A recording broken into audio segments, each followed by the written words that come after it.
Hello everyone, এটা হচ্ছে পরের দিনের ভিডিও। মায়ের কাজকর্ম খুব ভালোভাবে সম্পূর্ণ হয়ে গিয়েছে। সকালবেলা আমরা খাওয়া দাওয়া করে বেরিয়ে যাব। অনেক কিছু রান্নাবান্না করা হয়েছে, এখানে খাসির মাংস করা হয়েছে, সাথে রুটি, লুচি, তারপরে মিষ্টি, সেমাই, অনেক কিছু ছিল। তো আমরা ব্রেকফাস্ট করে আসলে বেরিয়ে যাব এবং এমন একজন মানুষের কাছে যাব যে আমার সব থেকে প্রিয়। তো এই যে আমাদের বাড়ির রাস্তা, দেখো আমরা অটোতে উঠে গিয়েছি, অটোতে করেই যাব একদম। এখান থেকে অনেক কিছু প্যাক করে দিয়েছে বাড়ি থেকে, নিতে চাইনি তারপরও অনেক কিছু দিয়েছে। বাড়িতে আসলে আসলে এটা হয়ই, মা বেঁচে থাকতেও এটা করতো। বাবা আছে, বাবাও এখন চেষ্টা করে। তো এই যে রিদ্ধি এখানে বসে আছে। তো এখানে দেখো অনেক কিছু প্যাক করে দিয়েছে, বললামই তো, সেগুলা আসলে শ্বশুর বাড়িতে রাখবো। আমরা আজকে রাতেই হচ্ছে ঢাকায় চলে যাব। তো এখানে দেখো আসলাম, এই জায়গাটার পিছনে হচ্ছে শ্মশান। আমার মাকে এখানেই আমরা শেষ যাত্রায় রেখে গিয়েছিলাম, আর এখানে প্রণাম করছি। শ্মশান কালীবাড়ি এটা। তো মাকে প্রণাম করে এখন আবার চলে যাচ্ছে আমাদের গন্তব্য, যেখানে যাব। আমরা যাচ্ছি আমার মামা বাড়িতে। আমার মামা বাড়িতে আমার দিদা একাই থাকে।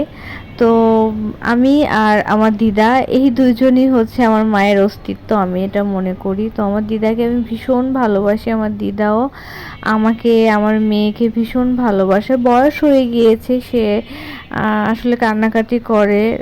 মেয়ের জন্য তো খারাপ লাগবে, এটাই স্বাভাবিক। তো দিদাকে একটু দেখে আসি।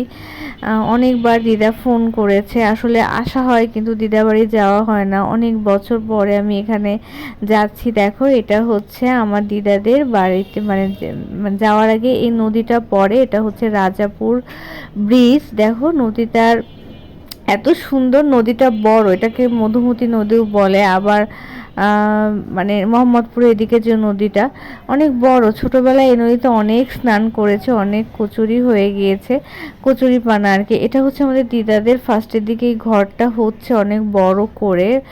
আর এই যে আমি ঢুকছি আমার শান্তির একটা জায়গায়। এই জায়গাটা কত থেকেছি, মানে কি বলবো। তো আমার দিদা বাড়ি যেহেতু এই সাইডে ঘর করেছে, ঘর উঠছে, দিদার ঘরটা ভেঙে ওই সাইডে নেওয়া হয়েছে। আমার দিদা ওখানে বসেছিল, আর ঋদ্ধিকে আমাকে দেখেই সে কান্না শুরু করে দিয়েছে। দেখো দিদার বাড়িটা আসলে একা থাকে তো, এই জায়গাটা বৃষ্টি হয়ে হয়ে গাছ জমে মানে ঘাস হয়েছে, একটু পিছিলও আছে, সাবধানে চলাফেরা করতে হবে। দিদা একা একাই সব কিছু করে। সব থেকে বড় কথা, আমার দিদা অনেক অসুস্থ, তারপরও আমার দিদা আমাদের জন্য অনেক কিছু রান্না করেছে, আর সবগুলো খাবার এত টেস্টি হয়েছে। মানে একদম নদীর মাছ রান্না করেছে, ডিম রান্না করেছে, ডাল রান্না করেছে, ভাজাও করেছে। আমার দিদাকে আমি বলে যেতে চাইনি, কিন্তু কিভাবে কিভাবে সে জানে যে আমি আজকে যাব।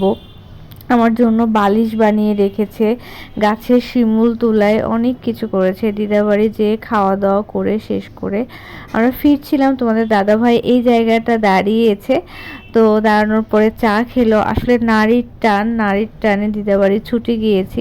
আজকের দিনটা থাকার ইচ্ছা ছিল, কিন্তু আজকে রাতে আমাদের ঢাকা ফিরতে হবে, কারণ তোমাদের দাদা ভাইয়ের নেক্সট দিন থেকে অফিস, এই কারণে যেতেই হবে। আমরা সবাই অনেক ক্লান্ত হয়ে পড়েছি। এখন একটু পরেই সন্ধ্যা হয়ে যাবে। তো দেখো সব কিছু নিয়ে এখন চলে যাচ্ছি।